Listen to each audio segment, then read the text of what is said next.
Hala Bea, may ibubunyag, kaya naman pala at napakamahiyain nila. Bakit tatay at nanay, hindi nyo naman sinabi kasi agad? Sana noon pa at para magawa na agad ito ng solusyon. Paano na lang ito at dami nang nagagalit sa inyo? Marami na ang humusga at nagbigay ng samet-saring. Hala Bea, may ibubunyag, kaya naman pala at napakamahiyain nila.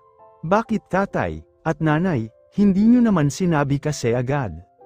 Sana noon pa at para magawa na agad ito ng solusyon. Paano na lang ito at dami nang nagagalit sa inyo? Marami na ang humusga at nagbigay ng samet-saring opinyon. Ito ang gagawan natin ng reaksyon mga kababayan, pero bago yan, ay nais ko po sanay i-like ang video na ito. At paunawa lang po na sanay patapusin nyo munang panoorin ang kabuuan ng video na ito hanggang sa dulo. Para inyong malalaman ang nilalaman nito at please suportahan po natin ang channel ni Kuya Val Santos Matubang, Ate Edna Vlogs at Kalingap Rab. Maraming salamat po. Yes po mga kababayan, si Bea ay nagsasalita na at nadiskubre na natin kung bakit ganito sila. 3 punto at rason ang ating dapat na puntiryahin. Una ay ang pagkamahiyain nga nila. Bakit nga ba talaga na hindi pa rin sila halos magsasalita ngayon? At bakit ko nasabi na ito ang naging maganda para sila ay talagang masasabi natin na dapat gagawin nila? Isa sa naging basihan ko ay sa last episode ni Kuya Val. Noong kinausap niya ito, makikita natin dito na hindi nagsasalita si Bea. Sa salitang Tagalog na naitanong sa kanya, bagkus ay ating napag-alaman na mas komportable kasi sila kapag salitang Bicolano ang salita na gagamitin dito. Ito ay napakasimple lang na problema, pero napakamahalaga para sa 3 magkakapatid na mahiyain. Parang gawin mong kaibigan. Kasi napakadalang kasi ng mga gano'n, yung sitwasyon na gano'n. Ayaw nyo bang yung i-vlog kayo, gusto ko naman. Okay lang ba sa inyo? Napag-aralan mo naman na maalis yung hiya, yung ibig sabihin. Oo mga kababayan, hindi lang ito napapansin halos ng Kalingap team. Pero ito talaga ang isa sa rason bakit ayaw nilang magsalita. Kaya kung ating tingnang mabuti, ay magsasalita lang si Bea kapag matututuin niya. Oo, matagal. Medyo matagal lang. Nagparibad ka na yata ng buhok kaya Paribad ka ng buhok? Ito? Paribad ba niya? Hoy, ano ka dito, Toy? Hoy, marunong ka mag-basketball?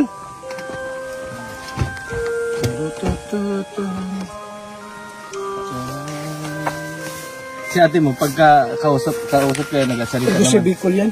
Ha? Bicol ang gusto salita. Bicol? Taram. Hindi mo Tagalog. Bicol ang gusto yan. Ano sabi mo? Ano ko taga-translate niya ang salita. Sabi ko, inatanong ko kung nakakausap niya yung ate niya ng masingko. Obe, kung nakakakulay mo na si ate mo ng ayos, nakakulay mo si ate mo ng ayos. Yun man. Nasimbag na siya mo. Nasimbag na siya pag inakot mo. Yun, siya man. Ito, plastic ko. Pag nandito lang kami, hindi talaga siya nagsasalita. Pero okay lang kay ate mo na nandito kami, kung kaibigan ninyo kami. Okay lang. Bicol ang salita na itatanong sa kanila. Take note mga kababayan. Sila ay nakatira sa kabilang bundok sa mahabang panahon. Kaya masasabi ko talaga ay dahil sa salita nila ang napakahalaga sa kanila.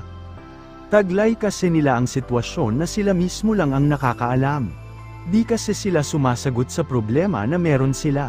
Kahit ang nanay at tatay ay wala man lang pangaral sa mga anak nila. Bicolana dapat ang salita at kung Tagalog man ay dapat may translator sila. Kaya masasabi ko talaga dito kay Kuya Val, ay naging komportable sila.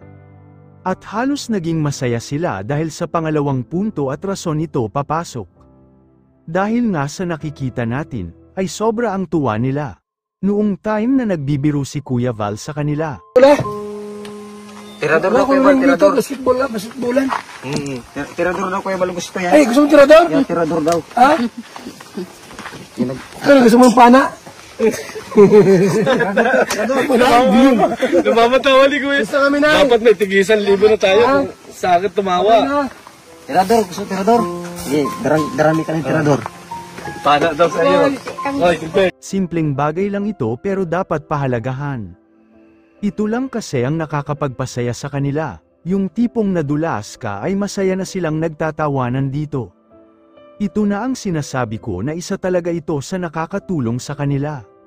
Naging magandang bonding kasi sa kanila ang ganito. At paniniwala nila na kaibigan ang turing nila sa mga taong ganito na nagpapasaya sa kanila. Huli pa ng manok.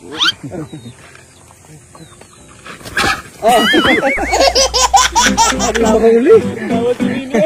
Tatawanan ka man. Tatawanan eh. Ano ng manok?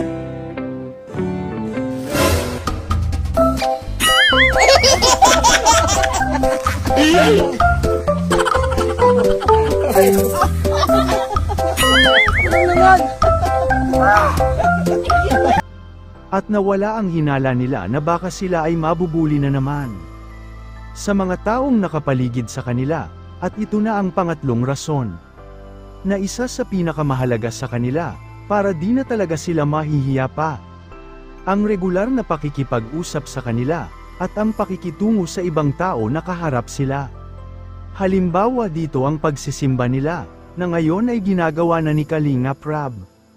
At ang madalas na pagpunta nila at pagbisita dito. Sa tatlong mahiyaing Tres Marias na dati ay tinaguriang Zombie Sisters. Hindi na kasi sila umaabot ng 1 linggo, bago sila binibisita. Katunayan dito ay 2 bis na sila na e-vlog. Hindi pa kasama ang vlog kay Kuya Val, kaya ang tanong ko kung tama kaya ang 3 rason ko mga kababayan.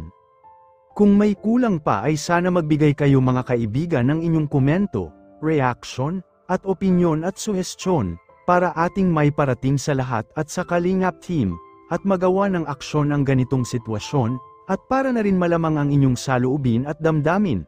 Pero bago ko tapusin, ay isang mapagpalang araw mga kababayan, lalo na sa ating ama na si Kuya Val Santos Matubang, Ate Edna Vlogs, at Kalingap maraming salamat po. Saan ata ngayon pa? 8 ata. 8? Huli pa ng manok.